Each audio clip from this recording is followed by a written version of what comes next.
Welcome, listeners, to another episode of the Reality Based Leadership Podcast. I hope you've been enjoying this new series I'm doing with Alex Dorr, the VP of People Evolution at Reality Based Leadership. And I've certainly been enjoying it. It has been more of a free form rather than us trying, deliver some module of training. What we're really working on is having more dialogue around some examples and a little bit deeper on some of the concepts or what maybe are thinking behind them or how we tend to use them or ideas for you. So that's the premise of this. Long story short, we should get into the podcast. But today, Alex and I were thinking about ideas that we could bring forward as reminders that might help. And one of those I think that's really underrated and a topic I want to talk about today is the topic of silence, being comfortable with being uncomfortable and being comfortable with silence. And silence is not something the ego's comfortable because even when you stop verbalizing, you start ruminating. And so I'm talking silence isn't just auditory, it's also silence in your head. And the opposite of silence is attachment. Silence is lack of attachment. It's the letting go. It's ability to have space between stimuli and reaction. It is space of nothingness. It's space of not knowing. It's space of mystery, not mastery. It is a comfort with, we've got some stuff on the table. Let's be with it for a while. And in today's world, it's so transactional. And when you're over managing, you're really verbal. All your meetings are a lot of talking. That's why we love self-reflection at Reality-Based Leadership, because self-reflection done well is silence. It is clearing your solid beliefs, your ego interpretation, the sense you're making of the world, and it's questioning it enough to loosen the ego's grip on it.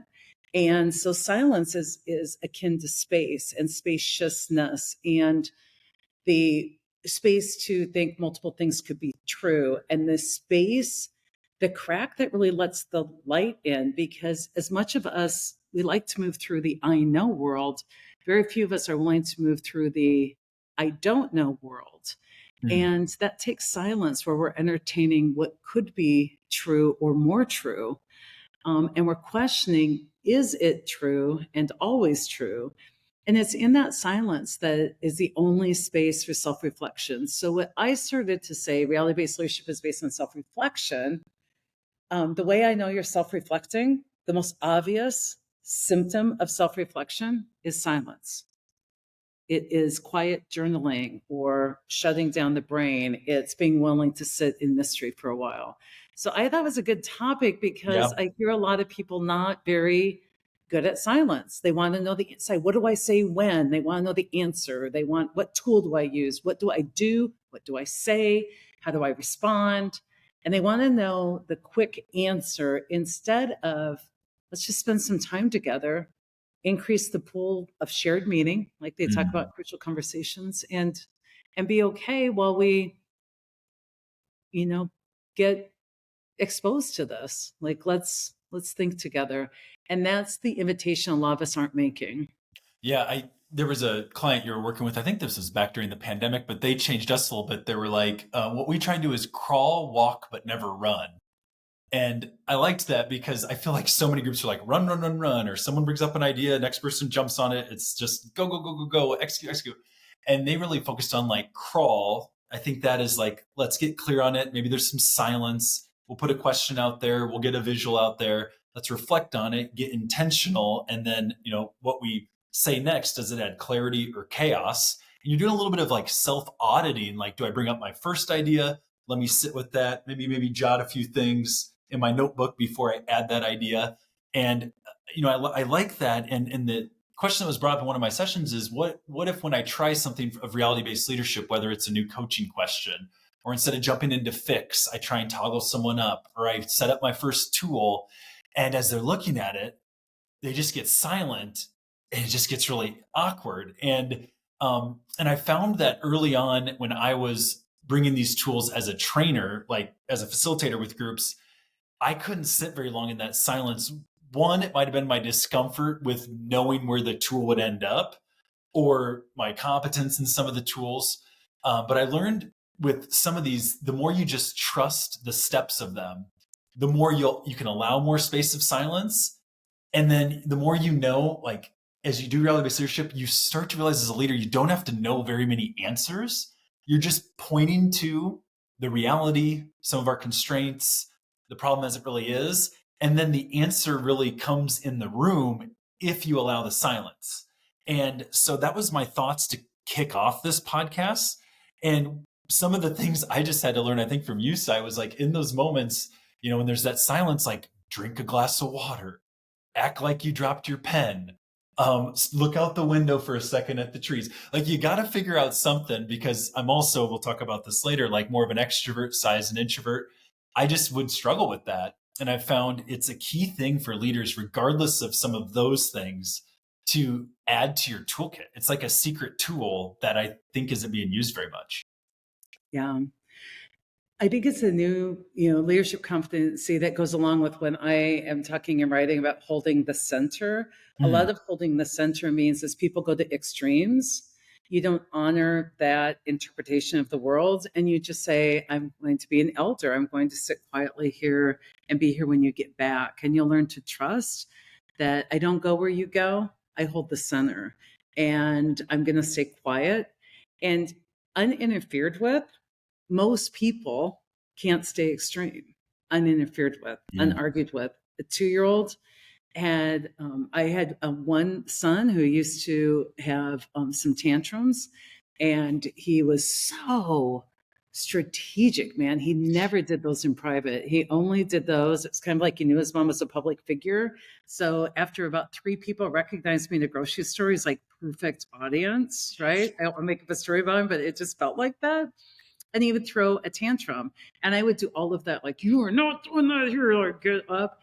And I had a beautiful mentor, and she's like, if he throws a tantrum, just sit down right in the middle of the grocery store. I would just sit with them, wouldn't interfere, wouldn't ask him to be different. Sometimes I'd kind of encourage him. If we were at home, I'd set a timer. I'm like, you got 10 minutes, man, to just melt down. Let it rip. And you might want to like throw some more arm into it. Like, unargued with, hardly anyone can have a tantrum. They usually, little kids start laughing. Like when you sit by them and you're just like, dang, seems like today's hard for you. Like those big emotions, like pretty soon they're like checking you out. They're like, peeking from underneath the tantrum. And I get there are some big emotions that are just really visceral for kids, but this was a Mhm. behavior. It was not a triggered emotion. And but it took me working my program. You can't be silent and present without working your own program. I had to notice my thought that came up, like everybody thinks I'm a horrible parent, and I had to do the work on that. I'm a horrible parent. Is that true? Yeah, there's some things that are true about that. There's some times I am not very effective. Untrue. Yep. At the same time, it's untrue. I'm pretty caring and involved. Like, and I think part of silence is it's not just a standoff. It's not just a I'm not going to give in to you. It's a I will use my space wisely. I will calm myself down. I'll check myself before I wreck myself. I will edit my own story. I will, because a lot of times people stay silent, but then they go vent to other people. And Yeah. that's weaponized silence. Like if I'm can stay silent and I'm really upset by something, I need to go journal and continue my silence, which does not involving another party.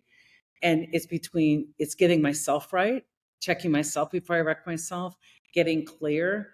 Then when I do go enlist maybe another party, my advice I'm soliciting is better because it's not colluding with me in story. It's answering my request for how could I do this better. And so I think, the cool thing about silence is you can't be, you know, judging while self-reflecting. You can't really be like silence protects you from a lot of things. And I think silence is like so important. And it also gives people, first of all, what I'm saying is you got to get good as a leader with your own silence. But I also think it gives space for the process to work. Mm. And for people, if you want shared accountability, your silence is handing them the baton and being willing to wait for them to make some choices, figure out what they're going to do with the baton.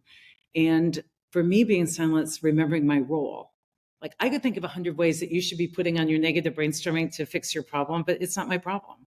Yeah, so It's so your true. problem. You know, there's so many good things there. I was going to add one of the best things I think we teach leaders, or that I learned, and that you told us early on, Sai, as we were as I was starting to train, was like master an exit line. And Yeah. I think we don't say this enough, but you're not scared to go into a conversation tool or a way to try and help if you have memorized, just in the bag exit line to say, the one I like is, we've done a lot of good work here. We're really reflecting here.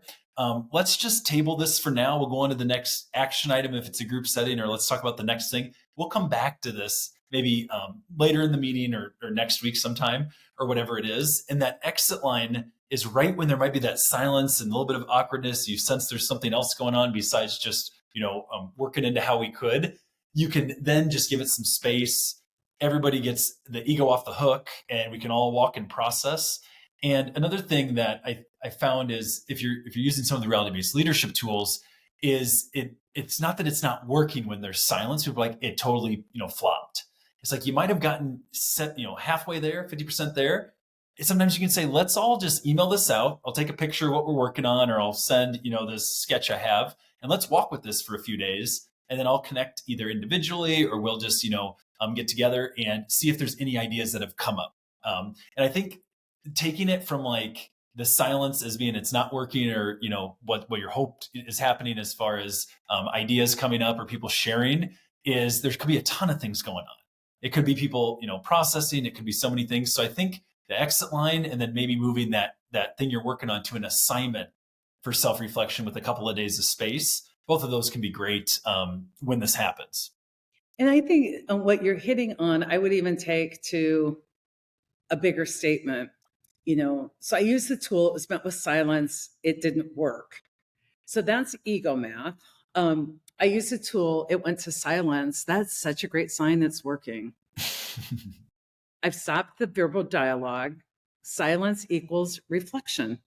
Even, I mean, and so when a tool hits silence, that's the first sign it is working. Give So it time to marinate. Give it time. I wouldn't pour a marination on meat and check it in 1 minute and be like, see, marinating doesn't work. And so I think it's so important to get out of this management thing where we have a meeting and we have an agenda and we need a decision within this false 50 minutes of this thing. And so we talk and we put everything else off, and we never get, it's like, we're going to budget 15 minutes to add to the pool of understanding of shared meaning here. And then we're going to walk away with an assignment for us to really work through what we think are some of the biggest challenges and what we think are just symptoms of our resistance. And let's keep thinking. Let's keep talking. And I think there's quite a few things with our teams that we've got to get out of. We're going to talk about and decide. Like, we are going to budget 3 weeks for understanding. And it's like in project management, the first step is like initiating, like scoping. We're going to dedicate time to thinking and processing. But I think silence is the sign that something is working, because everything we teach is based on self-reflection. And so if a leader, you can put a tool out there and it brings people to silence, I would cherish that. I would yeah. say, love this silence. Seems like a lot of you, I hear, gear shifting without a clutch. Like I hear paradigm shifting. It seems like we've stopped the old conversation. And one of the things I love with David White's poetry is he says, any conversation that's exhausting, end it and begin a new conversation. So if I have stopped an old, exhausting conversation, awesome. And I still have people at the table, and I've got people like their mind a little unsettled. Let's go with that. And I want to make space for that and honor that, and honor the silence. And, we got a lot of training with that as a therapist. I was part of a team in Sioux City that if there had been a death, like on the roadway, like the highway patrol, there was some of us on call at the med center, that we would go with the highway patrol to a house, probably wake somebody up in the middle of the night and be there to say, unfortunately, your spouse was in a car accident tonight, killed on the way home. And going in, the officers would be like, "What do I say?" And I'm like, "One sentence, just say the truth like we rehearsed." And then they would be like, "But then what do I say?" I'm like, "Nothing." And they're like, "But what if this happens?" I'm like, "Answer's still the same, nothing." What do? We just be with them. And they're like, "Oh my God, that could be like hours," because it's predictable. Somebody is like, "No, this can't be true. I just talked to them." You watch them go through denial and you repeat the sentence. And you're like, "I'm really sorry. And we're here and we're not leaving right now." Then they go into like, usually on their knees sobbing or shock. That was the other one. On their knees sobbing. And uninterrupted, the average person can't cry over 20 minutes straight. Wow. And then pretty soon, they do the crying. It's just the first wave of grief. This isn't the end of it, folks. They do the crying. Then they come out of it with whatever their need is. Can I see them? Did they die? I want information. Did they die immediately? We answer the questions we have very matter of factly. If they want to see them, we're like, yes. If don't have answers, we're like, we'll get those for you. But we start to let them lead, and it comes from such a more beautiful place. And we have a lot of training on Yeah. letting people sit in silence, because that's usually a sign they're going inward. They're either seeing something, feeling something, they're switching something. And so I think silence is self-reflection, and I think it's a sign that things are working. But in our world, we want a tool that will work in 32 minutes in the one meeting we have. We try and do too much work in meetings. And a lot of the work is in the thinking between the meetings. Um, David White also says that there's nothing like if you want to get to the truth, there's nothing like a good walk around the lake that will bring you to the truth. Like if you're in an argument, leave with permission. I'm leaving. I'm going to take a walk.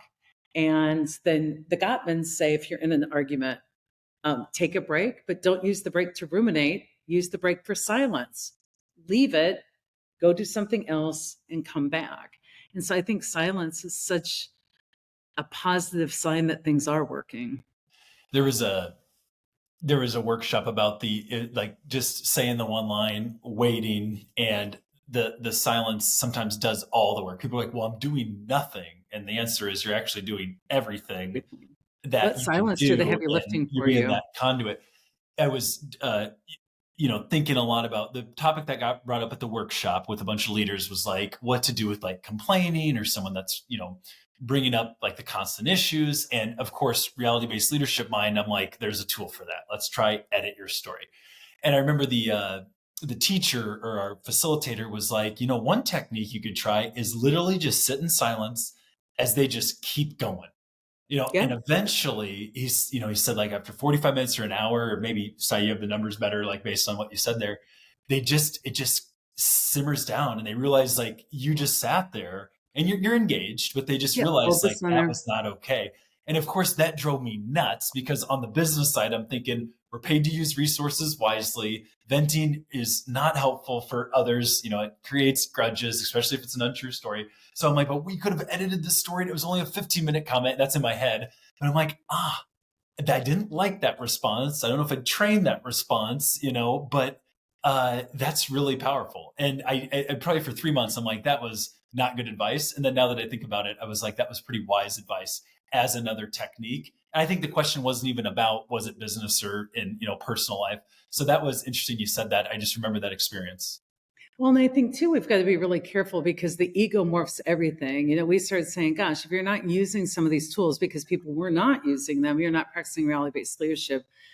But even that, the ego can morph because the tools can be used to lead the witness and force an answer. And like, I'm uncomfortable with lack of resolution. So here's a tool, we'll resolve this. And people feel punched in the face with the tool and the ego is still bruised. And I don't know that we have to have immediacy with the tools. I think we have to have reflection with the good mental processes the tools put out on paper. I think tools can be useful to change the energy. But we have to be careful because the ego can take anything that looks like help and morph it out of motive into control. Mhm. And help, a lot of times, as I wrote in my book, Life's Messy, Live Happy, is the sunny side of control. and we can be really righteous. We're like, well, I'm a better leader. I use reality based tools. I'm going to use this on you. And it can be super tone deaf, and it can be super like, screw you and your tools. Like, I'm not in a place of readiness yet. And that's why we've got to love people up before we call them up. And sometimes loving them up is being willing to sit with them in silence, because if people don't come along with the tool and they're like venting, a lot of times what we do is mass abandonment, which is people's biggest fear. And instead of sitting and saying, I would say this, but it doesn't seem like your thinking's very clear right now from my perspective. And I'm going to sit with you anyway while you work your way through that. And we got time. You're a good employee. I'm not going anywhere. This isn't going to be the hill we die on. We got this. I got you. The ability to sit in mystery, because I see people want to learn our tools for mastery so they can, do things to Get people. through the Part of situation it's fast. Yeah. and part of that's good because it helps people with breakthrough, that there's no place for their ego on paper. But the other thing is, we both love Byron Katie. And if you watch her work, she keeps bringing people back to the tools, but she lets them go far, far away. Yeah. And she's like, and she stays very quiet. It drives people nuts when they see her present, because she doesn't present. She's super quiet. And when I'm in my best leadership spot, I'm just quiet and letting people do them. And when I sense the spot, I'm like, hey, here's an invitation. What if you asked yourself this and come back? But I'm at a point in my life right now, like, I'm only going to work with volunteers. I'm not going to convince anybody of anything. I'm not going to, you know, defend anything. Defense is the first act of war. You know, I'm going to accompany people while they journey and hopefully insert some wisdom from time to time. And remember, it's their journey. And I think a lot of us leaders aren't yet in that place of our own self-regulation. And that's probably, what I hope to contribute next, is help people, leaders, be more comfortable with things like silence. Well, more to come on that topic. Anything else you'd add, Sai, to No, I just would notice. I like assignments for oh yes, self-reflection. yes. And So with I the would assignment. just notice when you got into silence that made you really uncomfortable. Um, and and what you did, because it wasn't to solve the business problem, it was to ease your own discomfort. And so how can you increase your tolerance for discomfort? The power of a leader is not what we tell people, it's what we get them thinking about. And silence actually is probably the first sign that people have gone inside and are reflecting.